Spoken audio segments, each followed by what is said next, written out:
স্কুলের বাগমাশকীর প্রাথমিক বিদ্যালয়ের ভারপ্রাপ্ত প্রধান শিক্ষক। আমাদের এই বিদ্যালয়টি 1955 সালে স্থাপিত। এই বিদ্যালয়ে বাগমার আইলশাবাজার পাকা রাস্তা থেকে প্রায় 1 কিলো দূরে।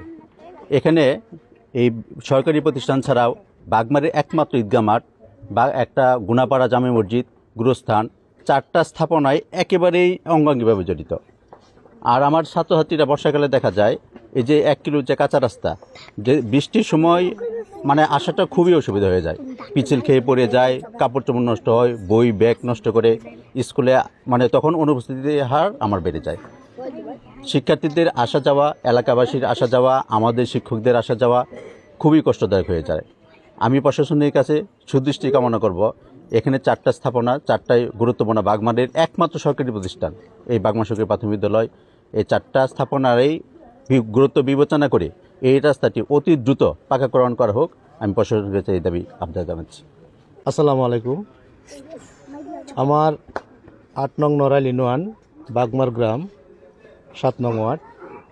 আজকে বাগমার সরকারি প্রাথমিক বিদ্যালয়ে যে রাস্তাটা, ওই রাস্তাটা আমাদের এই গ্রামের সর্বোচ্চ মেইন রাস্তা। এটাই মিডলম্যান রাস্তা। আমি সাধারণ একজন সদস্য হিসাবে ইউনু মহোদয়ের কাছে আকুল আবেদন, আমার এই বাগমার সরকারি প্রাথমিক বিদ্যালয়, পাশাপাশি একটা মাঠ খোলা, পাশাপাশি একটা কবরস্থান বা একটা মসজিদ, এটা 4টা প্রতিষ্ঠান আছে।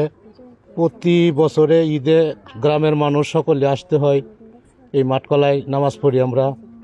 প্রতিনিয়ত স্কুলের স্টুডেন্ট বা স্কুলের মাস্টার সাহেবরা বা এলাকার গণ্যমান্য লোক বা এলাকার মানুষ এই রাস্তা দিয়ে হাঁটাচলা করে। তবে আমি মহামান্য ইউনু স্যারের শরণাপন্ন বলি যে আমার এই রাস্তাটা পাকা নির্মাণ করার জন্য ওনার কাছে আমার অনুরোধ রইল। আমার বাড়ি এই বাগমার এই গুনাপাড়ায়। আমরা এই অত্র এলাকায় এই 1955 সালে এই স্কুল নির্মাণ কাজ হয়েছে।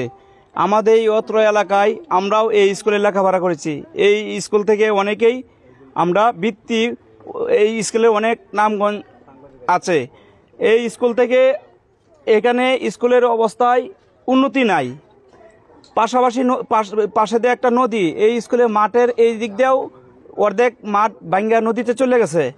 আবার এই রাস্তাটা নেওয়ার জন্য অনেক রাজনীতিবিদ, চেয়ারম্যান মহোদয় তারা অনেক আশ্বাস দিছে, কিন্তু কাজের সময়, ভোটের সময় আসে, আবার কাজের সময় কোনো কথাবার্তা নাই, না দেখায় ওই নামে অনেক আশ্বাস দেয়া সকলে এই অবস্থা নিছে। বিগত সময় থেকে আজ পর্যন্ত এই রাস্তাটুকু মেরামত করার জন্য খালি আগ্রহী দিয়ে থাকে, কিন্তু আমরা সে আগ্রহ মেনে নিয়ে পরে আর দেখা যায় না।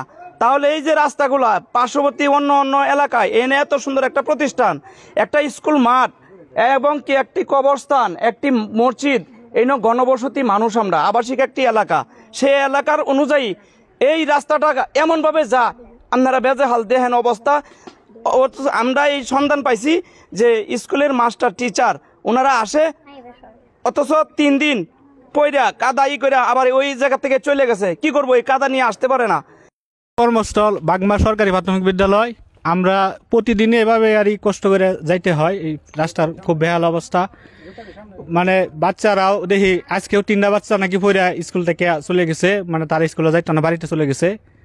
এখন আমি প্রশাসনের কাছে আকুল আবেদন যে রাস্তাটা যাতে দ্রুত মেরামত করে, যাতে আমাদের যাতে কষ্টটা লাঘব হয়, আমরা যাতে সুন্দরভাবে স্কুলে যেতে পারি, এই প্রত্যাশায় আমার বক্তব্য শেষ করছি।